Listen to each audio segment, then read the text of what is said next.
Estamos muy agradecidos de la concurrencia de esta iniciativa, que la completamos hoy día, que nació en realidad de los propios alumnos, estudiantes y estudiantes del tercer año. La mayoría la conoce, la profesora Carmen Cerda Aguilar es especialista en medicina legal, magíster en bioética, tengo un diplomado en Derecho Humano y en Políticas Públicas, más de 40 años de docencia universitaria en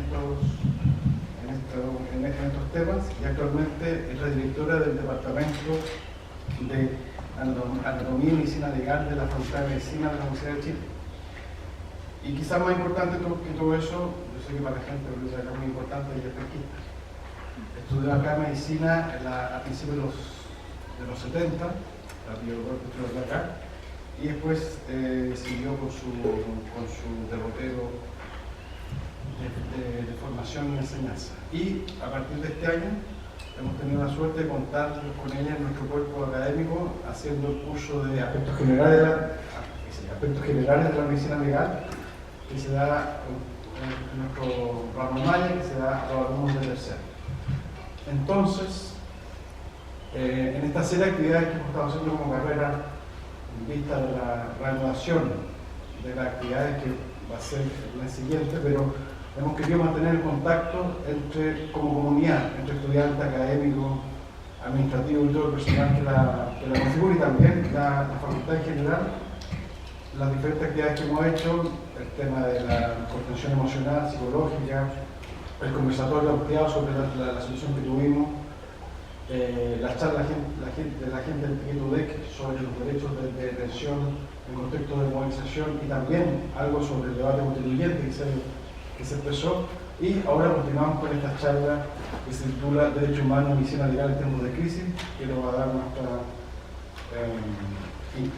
profesora Carmen Cerda, integrante de nuestra comunidad, y los dos te puedo ella. Gracias. Para mí ha sido súper grato durante este año haberme vuelto a pasear por este campus tan lindo que yo recordaba de mis años de estudiante. Había tenido muy pocas oportunidades de venir para acá, y agradezco al profesor Cadería, lo he pasado muy bien con mis estudiantes y espero seguir pasándolo, así que me alegro de ver algunas caritas conocidas aquí.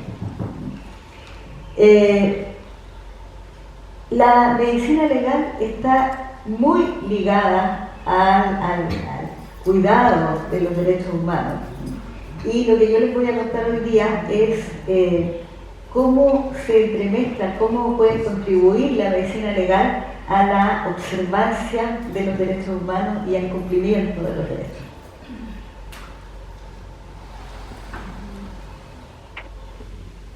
Bueno, esto que voy a mencionar aquí es la referencia, el marco referencial de la protección del Estado hacia los ciudadanos. Ya sabemos que hay un montón de cosas que no se cumplen y que justamente tienen que ver con lo que nosotros estamos muy enojados hoy día. Pero tenemos que partir de aquí para ver dónde estamos situados. Se supone que el ser humano es gregario, se organiza en comunidades, y esas comunidades de cualquier naturaleza que sean, qué sé yo, no sé, recolectores, migrantes, de tal o cual localización, terminan por organizarse en comunidades, ¿ya? Entonces se reconocen distintos roles dentro de ellas y discuten en algún momento sobre qué organización social se quieren dar, si quieren tener un rey, un presidente, si no quieren tener a nadie. Cada comunidad lo hace a su modo, ¿ya? Y otra discusión que siempre se plantea es qué es lo que nosotros vamos a considerar valioso dentro de la comunidad, ¿ya? La vida humana, la vida del que está por nacer, la propiedad, cualquier cosa, digamos, y son distintas las cosas que se consideran valiosas dentro de distintas comunidades. Y por eso entonces es que al revés de la medicina, que es universal, el derecho no es tan universal, es súper situado, y así cosas que son permitidas en algunas partes son prohibidas en otras partes. Entonces eso es para que nos vayamos acercando al tema. ¿Y cómo se logra habitualmente proteger a esas cosas que son valiosas para la comunidad? Transformándolas en algo que se llama bienes jurídicos, ¿ya? Entonces un bien jurídico es algo valioso para la comunidad que se cuida ¿cómo? Protegiéndolo con leyes. Y las leyes entonces son acuerdos que toma la comunidad y que dice, bueno, si alguien atenta contra este bien jurídico va a ser sancionado y eso tiene que saberse previamente. ¿Ya? Entonces, comunidad, bienes jurídicos, protección de los bienes jurídicos, leyes y sanciones. Así funciona muy en general. Entonces, ¿qué es lo que puede ocurrir? Que si alguien atenta contra un bien jurídico se produce un resultado dañoso. A la medicina legal no le importan los robos de auto ni los asaltos a los bancos, sino que le importan los delitos contra las personas y eventualmente contra las comunidades, ¿ya? Y ese resultado dañoso en los seres humanos se ven como lesiones o muerte. Y la muerte se da simplemente en un punto de no retorno de las lesiones. O sea, esto comienza como una lesión y puede revertir a la recuperación de la salud o hacia la muerte. Y hay una serie de resultados dañosos que no tienen responsable. Por ejemplo, un terremoto, se le cayó una viga en la cabeza a alguien y se le cayó. Pero hay resultados dañosos que tienen responsables. Ahora, de acuerdo a lo que, volvemos a lo anterior, a los bienes jurídicos y su preservación mediante leyes, está establecido en la comunidad que esas personas que son responsables tienen que ser sancionadas, ¿ya? ¿Y en qué consistió el daño que sufrió la persona? ¿Y cuáles son sus alcances? ¿Y cuáles pueden ser sus consecuencias? Ahí viene la medicina legal a apuntalar esto, a darle sustrato a esto, para la aplicación, en definitiva, de la ley y la sanción respectiva. ¿Me sigue hasta ahí? Bueno, parece que me salté una. Los derechos humanos, entonces, son una declaración de intenciones que hizo Naciones Unidas para poner de relieve que todas las personas tienen los mismos derechos sin importar condiciones económicas, color de piel, sexo, etcétera, etcétera. Es una declaración de intenciones y como tal no es algo que la escriban y exista, ¿ya? Es algo que se da a conocer y que todos nos debemos esforzar porque se cumpla. ¿De acuerdo? Entonces las desigualdades, las brechas, son obligación de todos contribuir a disminuirlas. Bueno, ¿y cómo se hacen efectivos los derechos humanos? Los países firman tratados. Y cuando firman tratados sobre derechos humanos, se obligan a cumplir con aquello de firmar.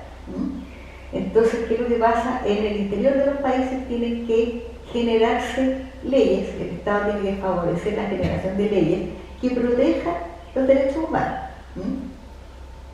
Por ejemplo, después de la declaración de Belén do Pará de equidad de la mujer, se creó el Ministerio de la Mujer, se crearon leyes para protección de la mujer, algunas de las cuales nadie tiene idea dónde están ni cómo se usan, pero se generaron a partir de la firma de un tratado, ¿ya?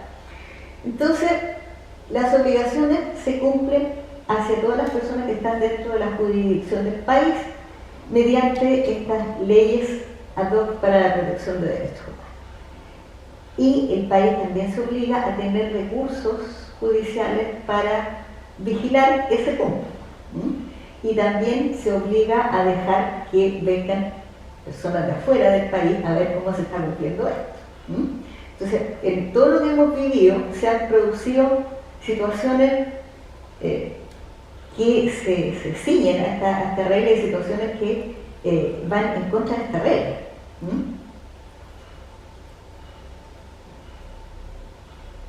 Bueno, entonces la idea es transformar igual los peligros, los riesgos, las oportunidades y tratar de establecer frente a una crisis un registro, modificaciones para que estas cosas no se repitan en el futuro.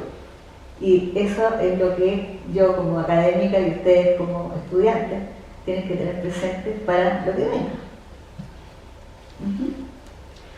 Bueno, entonces dijimos que los derechos humanos son un estándar que aprobó Naciones Unidas y que los países firmantes entonces se comprometen a tratar de llegar a eso.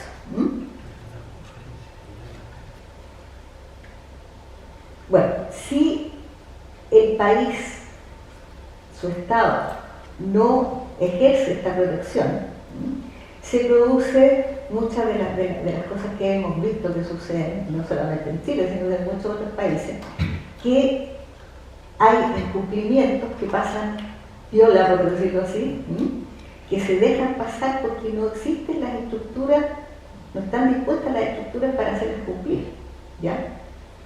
Entonces, se favorece, lo que dice ahí, la impunidad y el incumplimiento, sobre todo porque hay de pronto instituciones que son juez y parte, y eso, de acuerdo a toda esta legislación, no debería ser, ¿ya?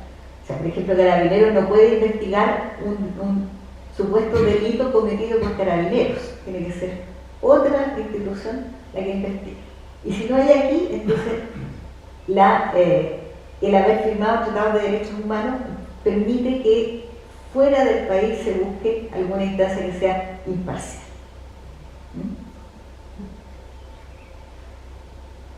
Bueno, como yo les decía, cuando un país firma un tratado sobre derechos humanos, consiente libremente en generar todo este aparato legal, en generar todas estas vigilancias y supervigilancias, y en admitir que lo vengan a fiscalizar, etc. Entonces, ese es así se juega, ¿verdad? Y una cosa que yo le mandé a decir a mis alumnos a solicitud de la señorita Camila fue si acaso una persona se siente vulnerada y se siente que no le ayudan en su país.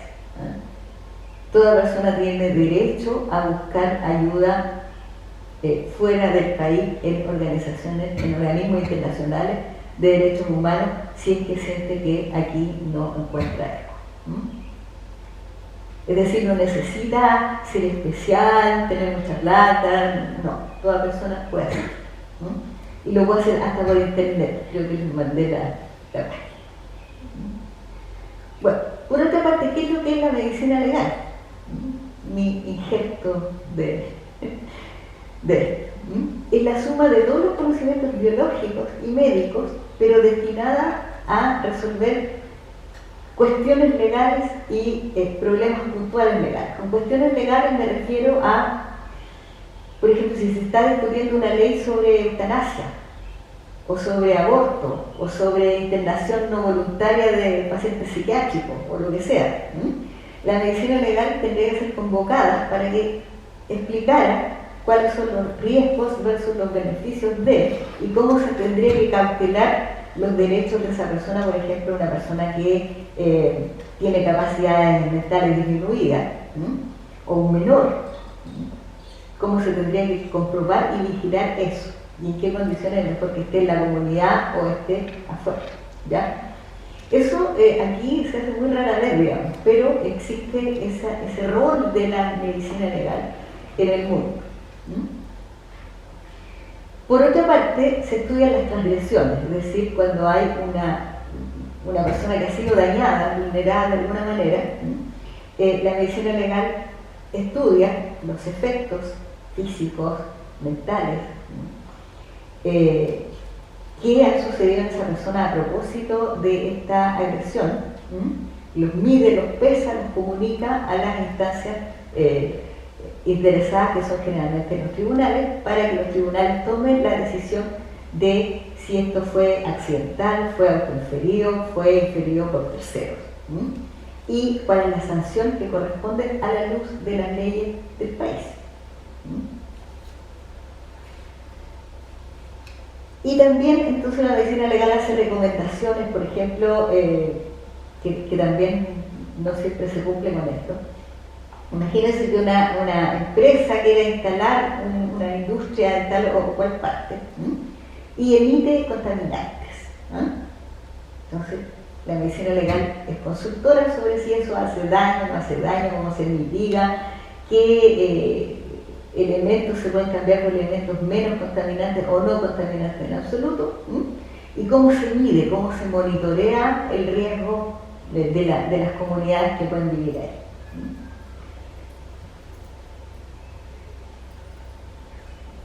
Bueno, entonces la medicina legal se acerca a los temas de derechos humanos desde varias vertientes, porque investiga las muertes violentas súbitas o sospechosas, las lesiones traumáticas, las secuelas de las lesiones traumáticas, las agresiones sexuales, las intoxicaciones, los accidentes de trabajo, accidentes de tránsito, etc. Entonces, de todas esas cosas nosotros podemos encontrar en el estudio de infracciones a los derechos humanos. Entonces, es una relación constante. Ahora, ¿qué instrumentos concretos usa la medicina legal en relación a los derechos humanos? Hay 3 instrumentos que son los que están en uso actualmente, los que se deberían usar y deberían conocer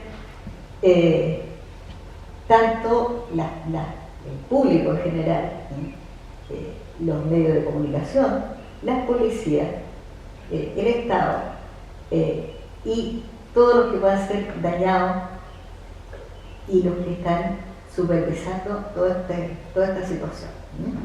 Entonces hay protocolos que son internacionales, como el protocolo de Minnesota y el protocolo de Estambul, y hay otro más modesto pero no menos efectivo, que es el informe médico de lesiones, que es ese chiquitito que está ahí, que es lo que rige en nuestro país. ¿Ya? Todos están en internet, los protocolos, así que no me voy a dedicar a leerlos ni nada por el estilo. Solo mencionar lo que pueda ser relevante. Ahora, estos son los principios generales de las investigaciones de infracciones a los derechos humanos. Aunque en realidad deberían ser para todos los delitos, pero se hace hincapié en esta situación. Uno, prontitud, o sea, uno no va a estar esperando un año para investigar una cosa así, tiene que ser luego, ¿ya? Tiene que ser oportuno. Y tiene que hacerlo, la investigación tiene que ser efectiva, tiene que ser minuciosa, tiene que considerar todos los aspectos. Yo siempre le digo a los estudiantes, es mucho más decoroso decir, miré y no encontré nada, y demostrarlo, digamos, que decir, oh, se me olvidó. Eso es, por ejemplo, hay errores comunes como examinar un cuerpo, un cadáver, por todos lados menos por la espalda, porque es pesado levantarlo, porque no tiene a nadie que te ayude. Bueno, mejor que salgas a pedir que te ayude a alguien, pero no puedes no examinar todo el cuerpo. Y en el caso de un lesionado también, con los resguardos necesarios. ¿Ya? Bueno, otra cosa que es muy importante es la independencia e imparcialidad. ¿Ya? Eso es un poco difícil de lograr, porque hay muchas personas que toman posiciones con respecto a un determinado hecho. Y la gracia de la evaluación médico-legal es que el sujeto que pericia, el perito, no tiene que tener ninguna predisposición con respecto de nada. Por lo tanto, eso implica que no tiene que pertenecer a un montón de instituciones. ¿Ya? Lo que él va a decir no tiene que saber que no va a perder la pega, tiene que saber que nadie va a tomar sanciones contra él, o bien no le tiene que importar. ¿Ya? Son los dos caminos. Otra cosa que cuesta hacer si uno no tiene la apertura mental suficiente, es considerar la participación de la familia o del grupo de pertenencia de esa persona en la investigación. Y eso es muy importante. O sea, yo he dado charlas para las policías, por ejemplo, que a veces se da una variedad, digamos, de resguardo de los derechos humanos, que es la muerte en custodia, cuando alguien está bajo la custodia del Estado porque está preso. Y esa persona a lo mejor se ahorcó dentro de su celda con alguna cosa de control. Y no tiene una suspensión completa, es decir, no está colgando totalmente, sino que está como sus pies o parte de su cuerpo en contacto con el piso, ¿ya? Y eso se presta a miles de interpretaciones, porque al no estar en suspensión completa, mucha gente puede decirnos que en realidad lo mataron y después lo colgaron así, hasta que nosotros creyéramos que esto había sido así. Bueno, la suspensión incompleta existe, ¿ya? Pero lo peor que puede hacer el responsable es cerrar la puerta y decir: nadie entra aquí. Desde el minuto en que la persona que falleció está en custodia, las puertas tienen que estar abiertas para que todo el mundo vea qué es lo que pasó y se tiene que documentar la situación. Y la persona responsable tiene que estar open mind para que esto suceda. Lo peor que uno puede hacer es decirle a la prensa que no, a la familia que no, etc. Bueno, y eso, entonces, transparencia. Los medios pueden requerir información y hay que hacerse, ¿ya? Lo que sí, hay una cosa que también le he dicho yo a mis alumnos: uno tiene que tener la investigación completa antes de expresar su opinión.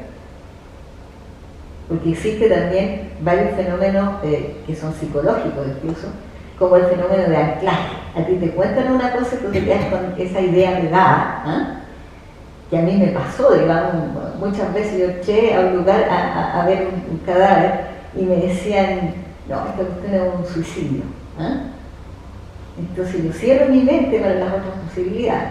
Y eso no debe ser, o sea, siempre uno tiene que estar pensando en que puede ser cualquier cosa. Y por eso entonces no es sano, no es bueno para nadie, tampoco es respetuoso para las familias partir de una premisa inicial, rodular inmediatamente una cosa, porque puede ser que después en la investigación el tema no sea homicidio, por ejemplo, sino que suicidio. Entonces, ¿cómo le digo yo a la comunidad que me equivoqué? Uno siempre tiene que ser súper humilde y poder reconocer que se equivocó. Entonces es mejor ir viendo qué es lo que uno se encuentra y ya cuando tenga una documentación suficiente, ahí recién decir: yo, de acuerdo a todo lo que he encontrado, opino que es esto. Pero no así nomás. Bueno, ¿qué es el protocolo de Minnesota en resumen?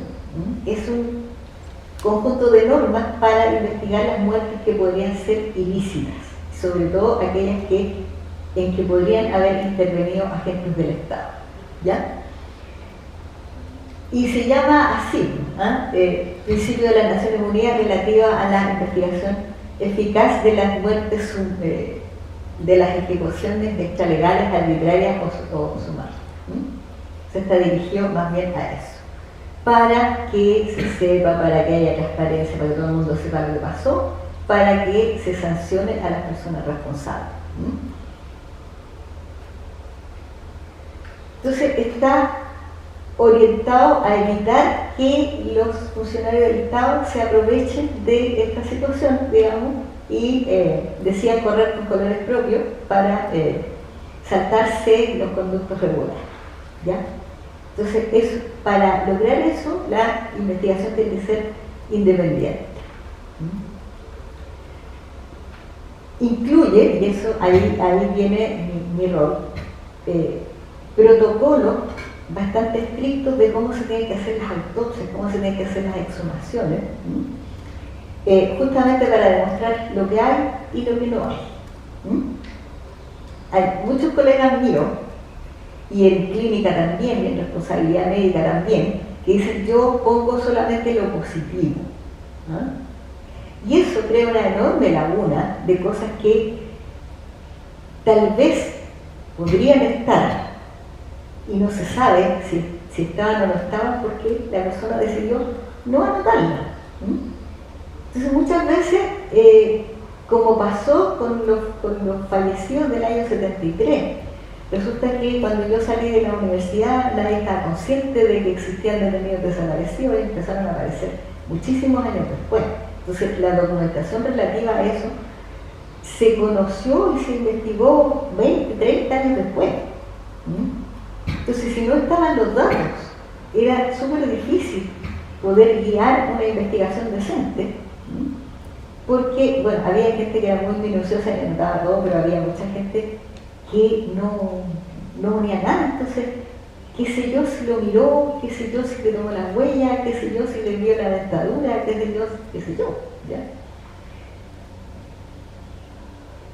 Entonces, es interesante esto de revisar estos protocolos que están, como yo les decía, en internet, porque ahí se puede ir siguiendo, cualquier persona puede ir siguiendo si estos protocolos se cumplen o no. Y esto es más o menos reciente, porque en los 80 cada cual andaba por su lado, es decir, existía transgresión a los derechos humanos, indudablemente, pero cada cual la investigaba a su manera. Y esa manera podía ser más transparente, menos transparente, más independiente, menos independiente. Entonces, Naciones Unidas dijo, no, nosotros vamos a hacer un protocolo para que sea usado por todos, para que todo se haga de la misma forma. Y en los años 80 entonces se empezaron a reunir, oye, ¿cómo tú llamarías esta lesión? O esto, ¿por qué puede ser causado? Y llegaron a acuerdos entonces, y en el año 91 se aprobó este protocolo que está en revisiones casi 2 años, digamos, se hace una revisión y se amplía, se le agrega o hay cosas que ya no se usan. Entonces el último salió en 2016. Ahora el Estado está obligado a investigar todas estas muertes, les favorezca a ellos o no les favorezca. Si firmó Tratado de Derechos Humanos, tiene que hacer, ¿ya? Y los profesionales que participen en investigar esto tienen que ser independientes y tienen que tener una ética a toda prueba. Y eso a veces es difícil cuando uno tiene, por ejemplo, ideas preconcebidas acerca de distintas situaciones. Entonces, si uno va con la idea preconcebida, va a encontrar todo bueno o todo malo, y la verdad es que la labor del perito es ver lo que hay. Y si eso que hay es algo que no le gusta a todo el mundo, tiene la obligación ética de decirlo igual. Es tan así, digamos, bien fácil de utilizar, que tiene un léxico, un glosario, digamos, para que uno use esos términos. Tiene esquemas, por ejemplo, que a veces uno dice, bueno, ¿cómo yo describo esta cosa? Puede usar esos esquemas, los puede tener impresos y utilizarlos cada vez que examine un lesionado fallecido. Bueno, se aplica entonces en todos los casos sospechosos de muerte ilícita, que puede haber sido causada por acciones u omisiones, ojo, del Estado. Ahí está la figura de la muerte en custodia también, entonces, de personas que están detenidas o recluidas, porque ahí entonces la responsabilidad es completa del Estado, ¿ya? Y podría ser también omisión de alguna conducta del Estado que signifique proteger la vida. Entonces, ¿qué recomendaciones da este protocolo? Primero, que se cree una comisión independiente, y por eso es que muchas veces se agradece la oportunidad de trabajar con profesionales de otros países, porque ellos son bastante más imparciales de lo que pudieran ser las personas de acá. Y la comisión tiene derecho a acceder a toda la información, o sea, por ejemplo, si pide todo lo que haya con respecto a un determinado caso, la Comisión tiene derecho a pedirlo y se lo tienen que dar.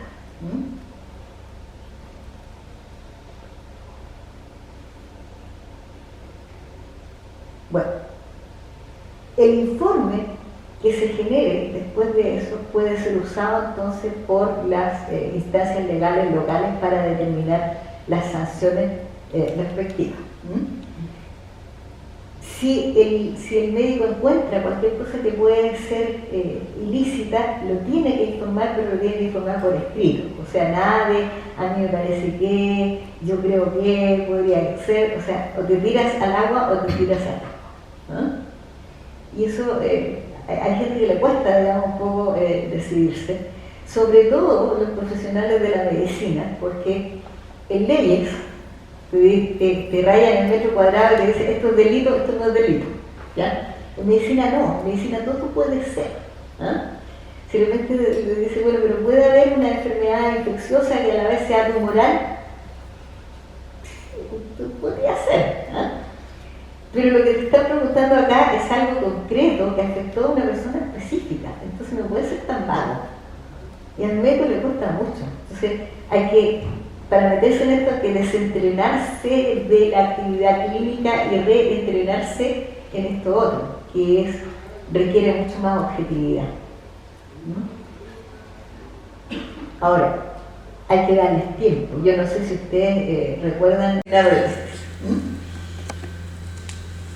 Y por supuesto que el perito, si es independiente, tiene la obligación de expresar esto a la comunidad, a la prensa, a la comunidad internacional. Hoy no me dejaron examinar el lesionado de París.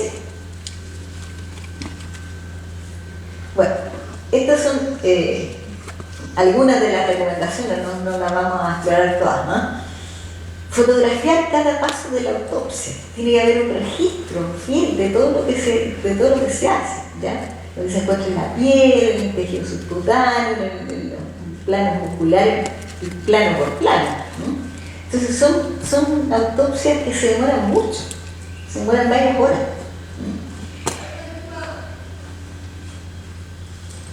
Esta es otra cosa que rara vez se cumple, por lo menos en nuestro país, pero que sería muy útil. La radiología es un elemento fundamental para registrar lesiones, porque tú las dejas registradas y puedes entregar el cadáver después, pero ese documento queda ahí y lo puedes volver a medir, lo puedes volver a compartir con otras personas, mostrar en el tribunal. Entonces, ojalá hacer una tomografía del cuerpo en la urna o en la bolsa o qué sé yo, antes de moverle ninguna cosa. Y eso rara vez se hace. Bueno, el protocolo de Minnesota se ha usado en muchas ocasiones, aunque debo decir que no es vinculante, es decir, es algo que la comunidad va a saber, pero los tribunales no están obligados 100% a tomar la información que se saque de la aplicación del protocolo. Bueno, el protocolo de Estambul está enfocado a los vivos que dicen haber sufrido tortura, ¿ya? Entonces, rigen exactamente los mismos principios.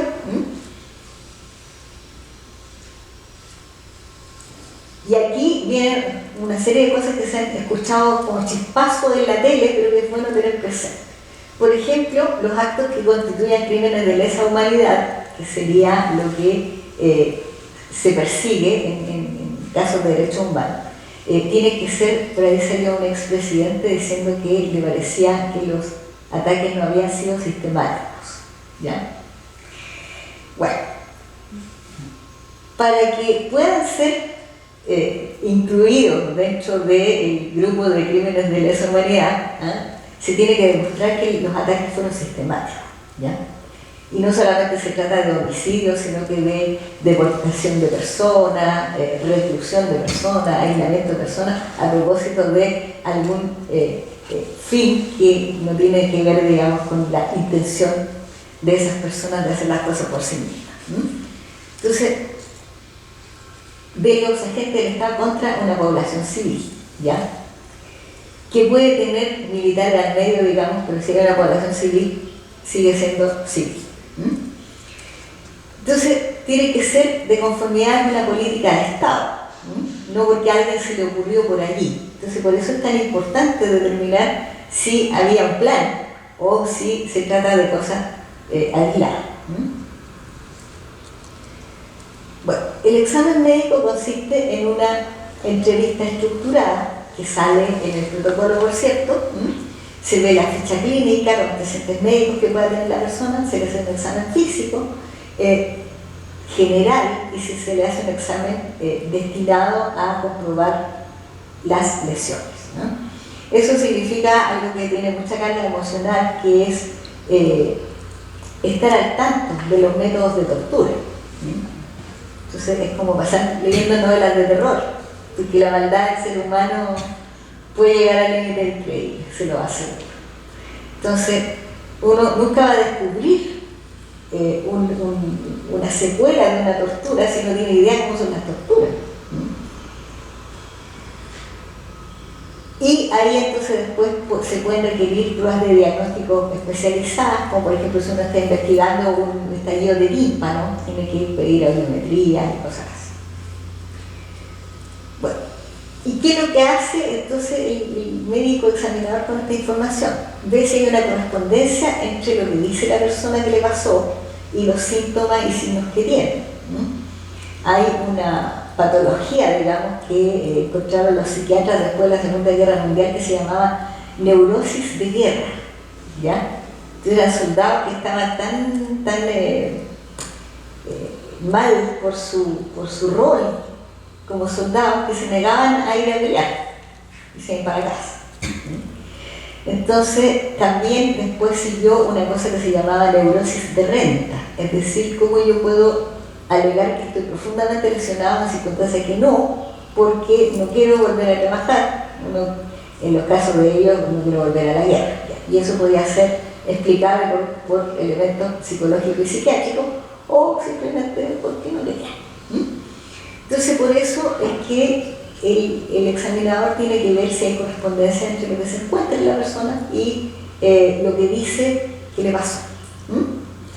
Si hay relación temporal-espacial, si hay otros factores de estrés, o sea, por ejemplo, la persona puede haber perdido a toda su familia y haber sufrido tortura, o puede haber perdido su trabajo y haber sufrido tortura, o tener otros estresores, digamos, que sean además de él. Puede tener condiciones físicas, por ejemplo, puede ser un diabético, un hipertenso, un obeso o un desnutrido. Entonces son otros factores que agregan al problema puntual de la tortura. Y por último también hay que ver si tiene motivaciones para poder haber hecho una denuncia falsa. Cuando yo empecé a estudiar medicina legal, mi profe me agarró y me dijo: hija mía, usted aquí no va a haber más pacientes, va a haber víctimas y criminales. Entonces nada de apapachamiento, de creerle a todo lo que le digan, usted investigue nomás y vea lo que hay y lo que no hay. Y eso es lo que trataba de hacer hasta ahora. Bueno, entonces lo que establece el protocolo de Estambul es que el médico examinador tiene que definir el grado de correlación entre lo que cuenta el paciente que sufrió y sus hallazgos.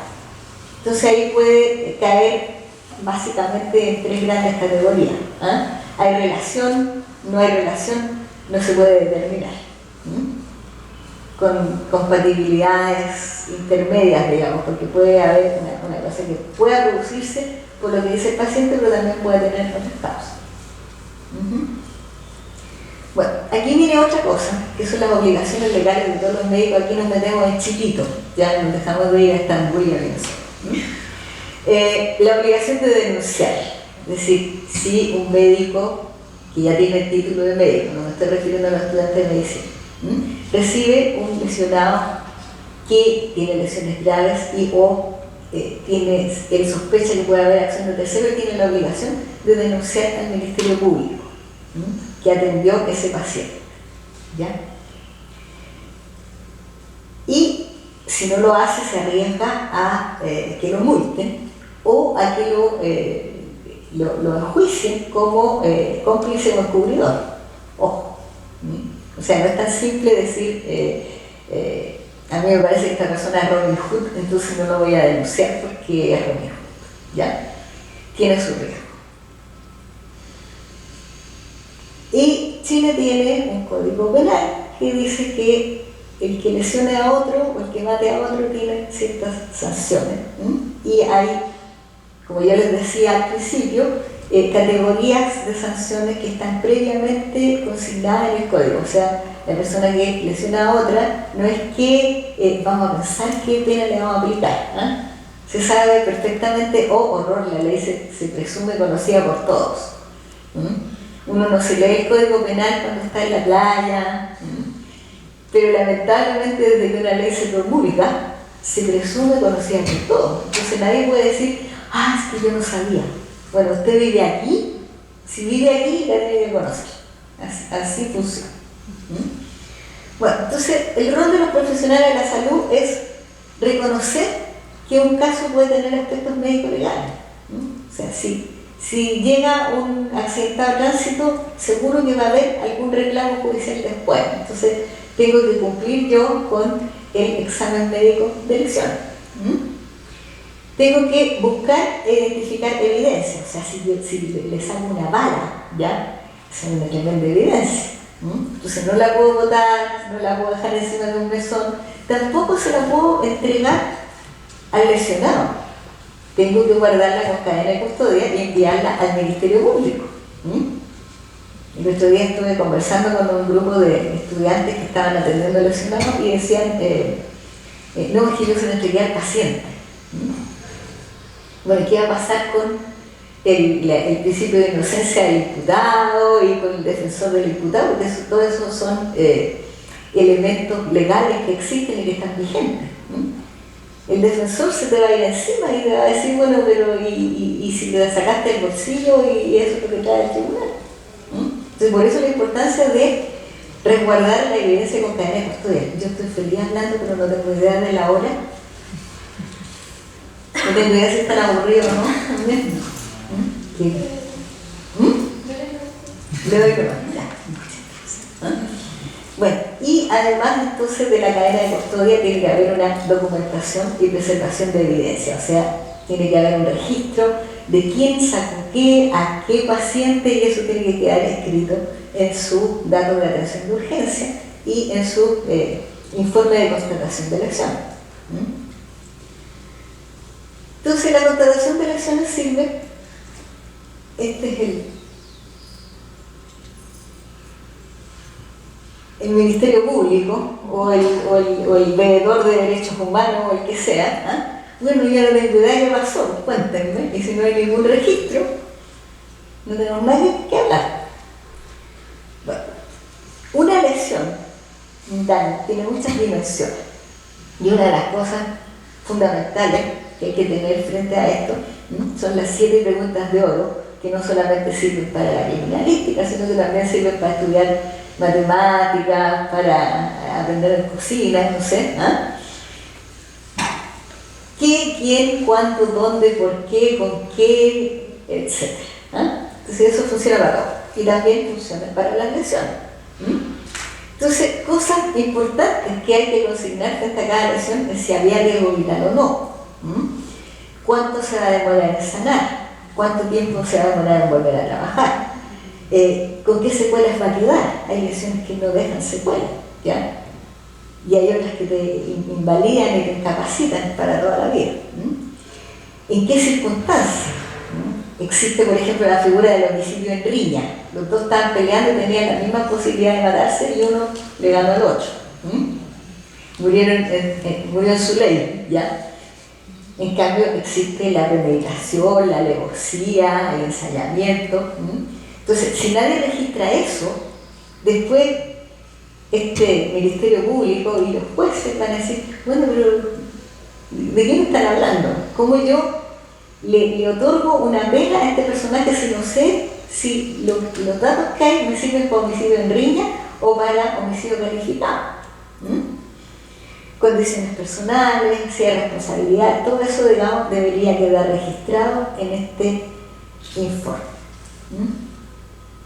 Bueno, en nuestro país la gravedad de las lesiones se determina, y la determina el tribunal para aplicar las penas, de acuerdo al tiempo que tardan en sanar, ¿ya? Entonces, si desde 0 a 14 días es una lesión leve. Si es de 15 a 30 días es una lesión menos grave, si es más de 30 días es una lesión grave, ¿ya? Esto se está modificando en otros países y se dice que una lesión es leve cuando solo hay que describirla y observarla, y en la medida que necesite intervenciones, operaciones, reoperaciones, rehabilitaciones, etc., va aumentando la gravedad, lo cual parece bastante más lógico. Porque si uno va al origen de esta cuestión, es cuando, si a ti te daban una puñalada en el corazón, hace como 100 años atrás, tú te morías y te morías, ¿ya? Ahora te pueden dar una puñalada en el corazón, pero estáis cerca del hospital, te llevan allá, el super cirujano te sutura y a los 10 días te vas para casa. Pero ¿era una lesión leve? No.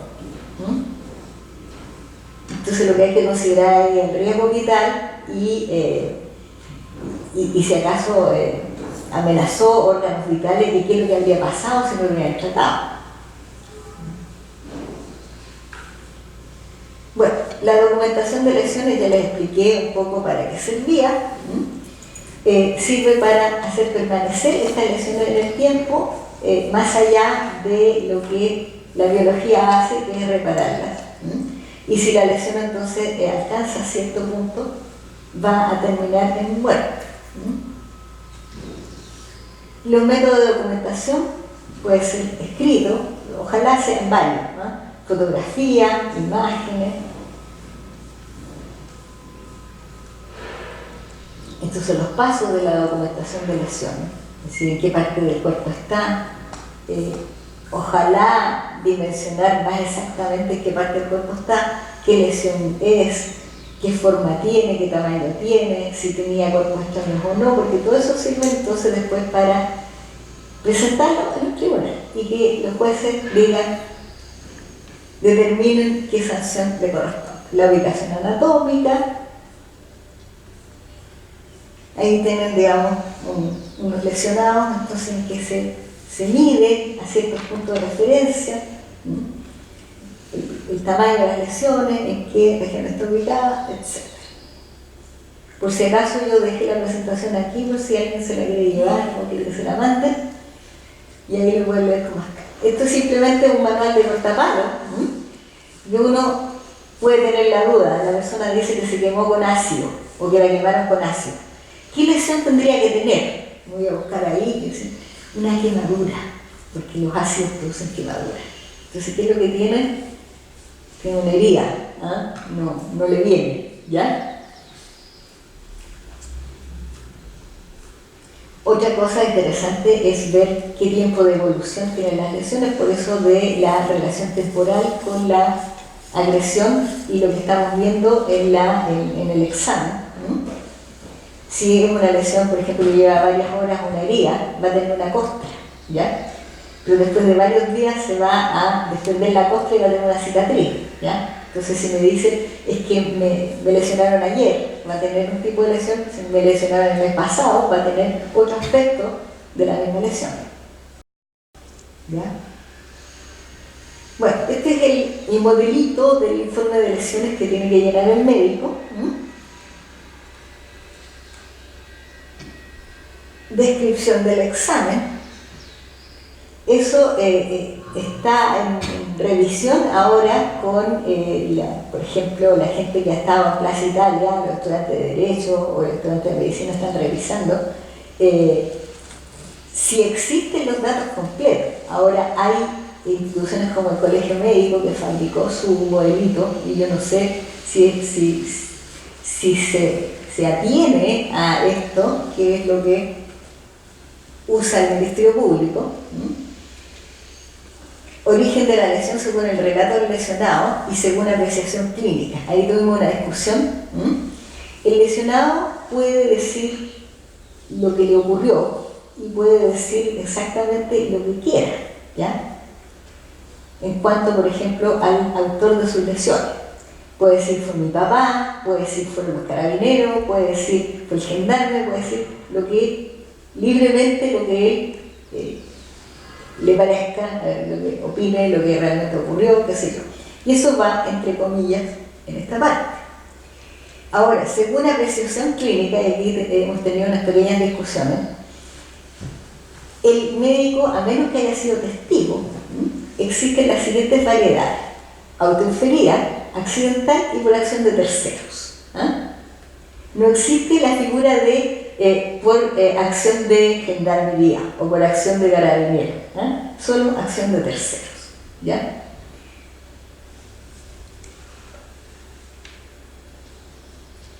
Bueno, y esto, un poco para terminar, tenemos que acordarnos de que nos enfrentamos a esta realidad a propósito de la contingencia. Está lo que quisiéramos que fuera, y yo creo que todos queremos que se determine exactamente quiénes son responsables de qué lesiones y que sean enjuiciados y que sean sancionados.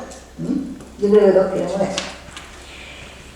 Tenemos un círculo más chico, que es lo que hay y lo que debemos documentar. Es decir, si lo que hay no se documenta debidamente, van a ser menores las posibilidades de llegar a esto. Y aquí viene mi pequeño metro cuadrado, que ya llevo más de 40 años en este metro cuadrado, que es lo que se puede demostrar o probar. Una cosa es lo que las personas afectadas pueden decir, otra cosa es lo que los imputados pueden decir en su defensa, y otra cosa es lo que se puede probar.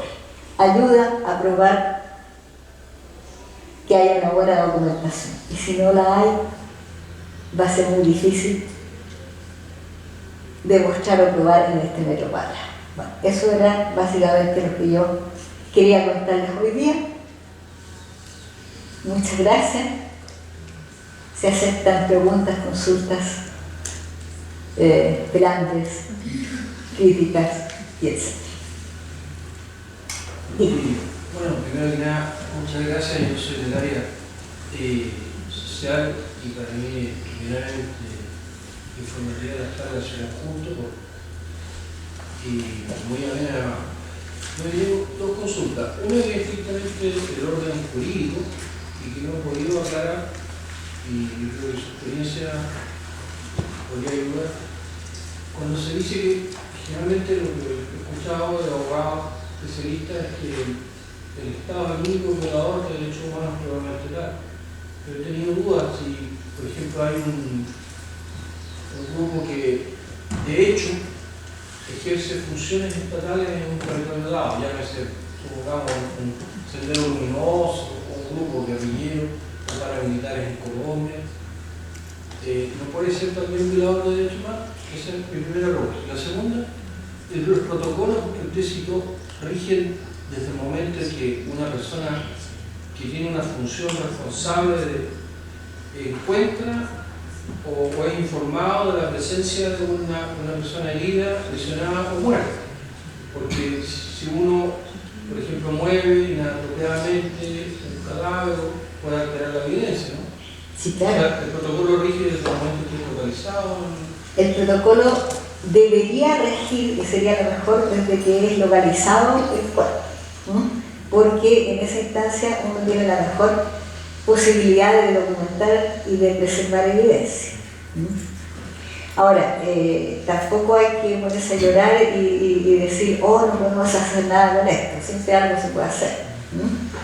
Pero lo ideal es que no se mueva nada, porque o sea, me ha pasado miles de veces que alguien, por ejemplo, está una asfixia por ahorcamiento y llega un pariente a la casa y piensa que todavía lo puede revivir y lo saca. O que alguien entra y se da cuenta que hay un fallecido y no está muy seguro de que esté fallecido, llama al SAMU y viene el SAMU y le hace reanimación, le hace un montón de cosas y uno encuentra hasta ampollas quebradas, encuentra un montón de cosas que originalmente no estaban ahí. Y así que uno tiene que hacer una especie de concentración mental y decir, sitio de suceso alterado. ¿ya? Y partir de ahí. Y va a haber menos chance, digamos, de entender lo que pasó, pero hay que hacer la investigación. No. Ahora, sí, la primera pregunta era que existen derechos humanos o violaciones a los derechos humanos no por agentes del Estado. Y hay mucha, se ha escrito mucho sobre eso. Incluso también hay mucha discusión acerca de que por cosas que el Estado ha dejado de hacer se han vulnerado derechos humanos, como el derecho al trabajo, por ejemplo, o derechos de X comunidades, porque simplemente el Estado no hizo nada. Entonces el Estado puede decir, no, es que yo no hice nada, pero tú estás para hacer estas cosas y no lo hiciste, ¿ya? Eso es lo que pasa, por ejemplo, en El Salvador. En El Salvador desapareció no sé cuánta gente está desaparecida, pero no por el Estado, sino que por las maras. Entonces, a propósito de distintas cosas, por ejemplo, alguien habló mal de un X miembro de las maras y alguien secuestra a un niñito de la familia del otro y lo mata y lo sepulta por ahí y nunca más se supo. Y el Estado no hizo nada. Entonces también eso sería investigable desde la perspectiva de los delitos, digamos, de tipo de derechos humanos.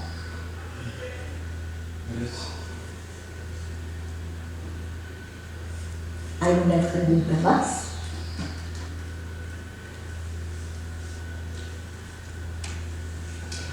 Dígame. Eso que acabas de decir de que el Estado podría ser, no sé si responsable, pero es como la idea de dejar de hacer cosas para la protección de los derechos humanos, podría aplicar, por ejemplo, a las mujeres que denuncian violencia intrafamiliar y no la escuchan y luego aparecen muertas por femicidio. Por supuesto.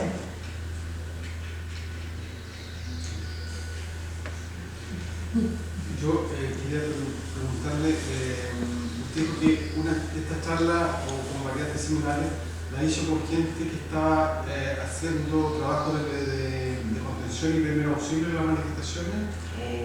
Sí, pero no era tan enfocada, digamos, a la parte de derechos humanos, sino que a lo que había que hacer en la práctica para el examen de lesionado. Entonces era, por ejemplo, la diferencia entre los distintos tipos de quemadura, o distintos tipos de heridas, o agentes causales de herida, o lo que pasaba con los perdigones de las armas de fuego. Era como más médico, vamos a decir. Porque, no sé, a lo mejor con su experiencia, este marco general de situaciones, comillas, normales, del cruce entre lo médico y lo legal, versus una situación álgida como la que estamos viendo hoy día, que a lo mejor surgen otros problemas, otra arista, otra urgencia en el momento, no sé si se puede hacer alguna, a partir de la experiencia, alguna comparación, alguna contrastación con situaciones de calle, digamos, de manifestación callejera y de eventuales enfrentamientos callejeros, si se producen otras prioridades, otras urgencias en este cruce entre medicina y derechos humanos. Yo creo, profesor, que frente a esto, y eso es lo que yo le recomendé a las pocas personas en realidad que me llamaron para preguntarme qué hacer, que yo estaba haciendo como una reflexión, y se la hice a los chicos que estaban en Londres 38. Yo en los 500 años, no, en los 40 más años que llevaba haciendo clases de medicina legal y tocando el tema de lesiones, yo debo haber tenido como 9.000 alumnos porque como hay poca gente que hace esto, yo he hecho clases en la Católica, en la USACH, en la Universidad de Chile, en la Mayor, en la Andrés Bello, en muchas universidades. Entonces, entre uno y otro deben ser como 9.000. Sin embargo, como ya la semana de que empezó toda esta contingencia, me llamó un alumno para preguntarme cómo se constataban las lesiones y cómo se podía cumplir con el protocolo de informe de lesión. Y después unos colegas me dijeron que era bueno que me reuniera con la gente que estaba atendiendo a los lesionados de Plaza Italia. Y ahí entonces yo obviamente fui a hablar con ellos Incluso también me llamó una sola persona de los estudiantes de Derecho, que yo le he hecho clase. Y yo creo que se tiene que juntar la gente que se dedica a esto, con los que pueden ayudar, que muchas veces son voluntarios, porque las instancias oficiales no dan abasto. O sea, si tengo un médico de turno que ya está aquí con la urgencia y le van a llegar como 60 lesionados más por turno, probablemente tenga que acudir a los estudiantes de medicina, a los estudiantes de carrera de la salud, para suplir, digamos, las atenciones que hay que dar. Entonces, siempre uno debería reunirse con ellos cuando se ve que esta cosa se puede producir, aunque no se produzca finalmente, pero cuando hay riesgo alto de que se produzca una cosa así, de forma que todas las personas que estén actuando tengan este tipo de herramientas para registrar todo lo que vean y hagan todo lo mismo. Documenten de la misma forma, guarden las cosas de la misma forma. Por ejemplo, yo les decía, ¿pero por qué no hablan? Cuando me contaron que estaban guardando los perdigones en un sobre y se lo estaban entregando al propio paciente, yo les dije, bueno, pero en la escuela de Derecho hay... de que, digamos, penetrara la bala por los cuerpos de la persona. Y lo mismo estoy pensando ahora, las personas que han recibido lamentablemente, incluso han perdido completamente la vista a consecuencia de disparos de lacrimógena, y se dice que podría haber una casualidad, no una causalidad, digamos, en eso. ¿Cómo desde el punto de vista médico-legal se puede establecer si hubo o no una intención de dañar directamente, producir una lesión grave a la persona o incluso su muerte? Bueno, todo eso siempre se tiene que hacer una investigación. ¿Qué es lo que pediría yo? Por ejemplo, el arma que se utilizó, que se le hagan pruebas de tiro, que se vea el alcance, que se vea la distancia, que se vea qué proyectiles usaban. Hubo una medida que a mí la verdad no estoy muy de acuerdo, que fue verificar en un par de proyectiles la composición que eran, y la hicieron académicos de mi universidad. Y yo creo que esa no es la forma. O sea, si tienen la inquietud de hacer una investigación así, tienen que ir al Ministerio Público y pedir una orden e ir a los locales, digamos, a las comisarías y decir, ya, destápeme esa caja de proyectiles, voy a sacar al NTNTU 5 de aquí, voy a otra comisaría, saco 10 de allá, voy a distintas partes, por supuesto, identificando de dónde lo saqué, y hago un muestreo amplio, con cadena de custodia también, o sea, para asegurar que esos proyectiles fueron sacados de esas partidas. Y ahí empiezo a verificar, por ejemplo, a qué empresas se compraron, qué declaró la empresa versus lo que se había informado, porque ese es un factor que se está como vislumbrando, quién las compró, por qué las compró, o quién se las mandó, porque a veces ocurre, por ejemplo, con cosas como el petróleo, ¿ya? Que uno compra petróleo de tales características y le mandan petróleo mezclado con otras cosas o de una calidad inferior a la que uno compra. Y eso redunda en que los vehículos se echan a perder, en que no se está pagando el precio que se debería pagar y un montón de cosas más. Entonces, eso también amerita que se hagan muestreos de materias primas. Entonces, todo tiene que ser para fines judiciales, lamentablemente súper engorroso, con una orden. O sea, hay gente que me ha dicho, ¿y por qué no te vayas a meter al patio donde está enterrada la Fernanda así te saltáis por la tapia? Y listo. Y yo digo, no puedo ir al servicio médico legal a ver que me muestren el cadáver, a pesar de que muchos son exalumnos míos y qué sé yo, me lo llamo Regio. El tema es que si no lo hago con una orden del Ministerio Público, después el resultado no lo puedo usar para un juicio. Entonces me estoy disparando en los pies. ¿Ya?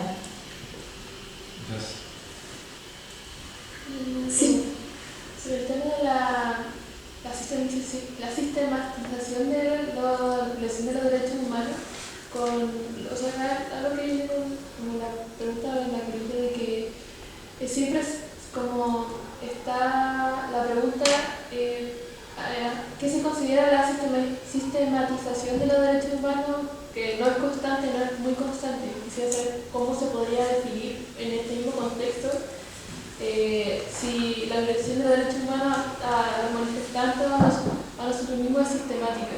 ¿En lo que se define? ¿En qué se puede definir eso? Porque si es sistemática, obviamente ahí se puede usar estos protocolos, pero si los mismos siempre están no es sistemática, ahí ¿cuál podría ser como...? ¿Qué es lo que pasa? Bueno, una aplicación sistemática de la violencia implica órdenes, y las órdenes normalmente se dan por escrito, ¿ya? O sea, si se descubre que hay una orden, por ejemplo, no sé, del general director de Carabineros que dice vaya a las poblaciones y mátelos a todos, ¿eh? Ahí no tiene cómo sacarse, ¿ya? Pero si es un carabinero que perdió la paciencia y de repente le pegó a otro, pateó a otro, qué sé yo, eso no es sistemático, ¿eh? Es algo puntual. Lo que no es sistemático va a ir a parar a la justicia ordinaria, ¿no?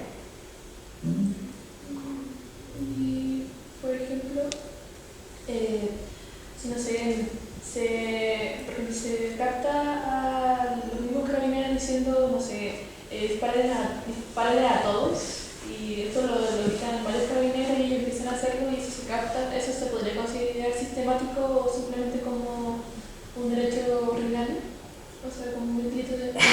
Hay que hacer la investigación. Si hay documentación que dice que esto siempre ocurría, qué sé yo, que había una orden por último en cierta comisaría, qué sé yo, eso podría ser sistemático. Pero siempre hay que investigar. Y ahora, por ejemplo, existen las memorias de los celulares, existen las cámaras de vigilancia, existen un montón de registros que muchas veces uno cree que los borra, pero siguen ahí, entonces se pueden rescatar y ver. Por eso yo insisto que la documentación oportuna es fundamental. Si tú no la haces, después no se va a saber nunca de lo que pasó. Sí, pensando un poco lo de la documentación, un poco consulta práctica, me ha tocado ver situaciones donde van a colocar lesiones y los médicos que reciben a la persona al llenar el informe no lo hacen de manera correcta o no describen cada una de las situaciones que observan. No sé, golpes, cicatrices, traumatismo, no lo describen, solo hacen como la persona viene caminando con movilidad propia, se puede movilizar solo y entregar el papel. En un caso judicial no hay ninguna forma de poder invalidar ese documento. Entonces, ¿cuáles son las opciones de una persona si le llega a pasar eso? Las opciones de la persona son irse a buscar un perito independiente que le constate la lesión, o sacarse fotos ante notario con la fecha, la hora y identificación de la persona. Yo siempre le recomiendo a los chicos que tomen una fotografía del cuerpo entero de la persona, que aunque puede mostrarse o no en un juicio, depende de lo que la persona autorice, pero sí se le puede mostrar a los jueces para comprobar que esa persona era esa persona.